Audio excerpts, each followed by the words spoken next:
সাদার ঘটক মটক হয়ে কোনো লাভই নাই।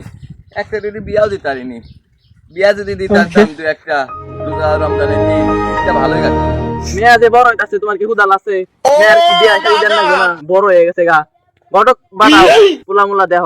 হ্যাঁ দেন গটক দেন না টিয়া পয়সা শঙ্কর বা 10 আছে বেতন দেন কামাই রোজগার করে নিয়ে কামাই করার বয়স আছে আমার। এই আজকে তুই একটা পাই নাকি? আসসালামু আলাইকুম ঘটক সাহেব, এদিকে আসেন, আপনার সাথে একটু কথা আছে। এ কি কবা, মিয়াটি আছে নাকি? এ আপনি আগে বসেন, লেটা নাই দি বসেন। এ কি কন, মিয়াটি আছে নাকি? আরে কি কোন ঘটক সাহেব, মিয়া একটা আছে, এই 4-5 এলাকার মধ্যে এরকম মিয়া নাই, আপনি জানেন একটা ভালো সুন্দর একটা পাত্র দরকার। আর হলো 2-3 বার একটা পোলার সাথে। আরে 2 দিনের আগে ওর সাথে বিয়া ঠিক গেল, পুরো গাঁজা খায়, তুই ওর বিয়া দেন যায়, বুঝেন আপনি? তাহলে কথাটা ভালোভাবে করবেন না, আমি তো অন্য কিছু ভাবি ফেলাইছিলাম। আমার কাছে 4টি সওয়াল আছে, তাহলে বিয়া দিবেন নাকি আপনার মিয়া? কি করে 4-5 টাকা কি একটা দেখি শুনে একটা নিব, তাহলে সওয়াল কি করে? আরে একটা সওয়াল আর্মি চাকরি করে, ওক তো দিবেনি বিয়া।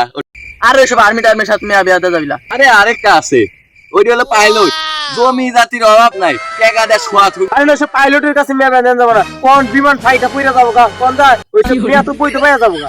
আরে আরেকটা আছে, ওইটা হলো পুলিশ। না না, ওইসব পুলিশের সাথে বিয়া দেওয়া যাবি না। কখন কোনে গুলি খায় পড়ে থাকে, আমার মেয়ার তো জীবনই শেষ হয়ে যাবে। কত সাহেব, আপনি যা সময় নষ্ট করছেন এসব পুলার সাথে মেয়া বেতন যাব না, আপনি জানেন না। তাহলে থাকেন জায়গা আমি।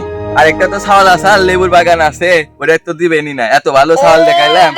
দাঁড়ান দাঁড়ান, আমি রাজি, আমি কবুল, আমি কবুল। এই তুই কবুল কষ্ট, তোর মেয়া কবুল কবুল। এই তো কই বাজারে এত লেবুর আগুন ধরিছে কে?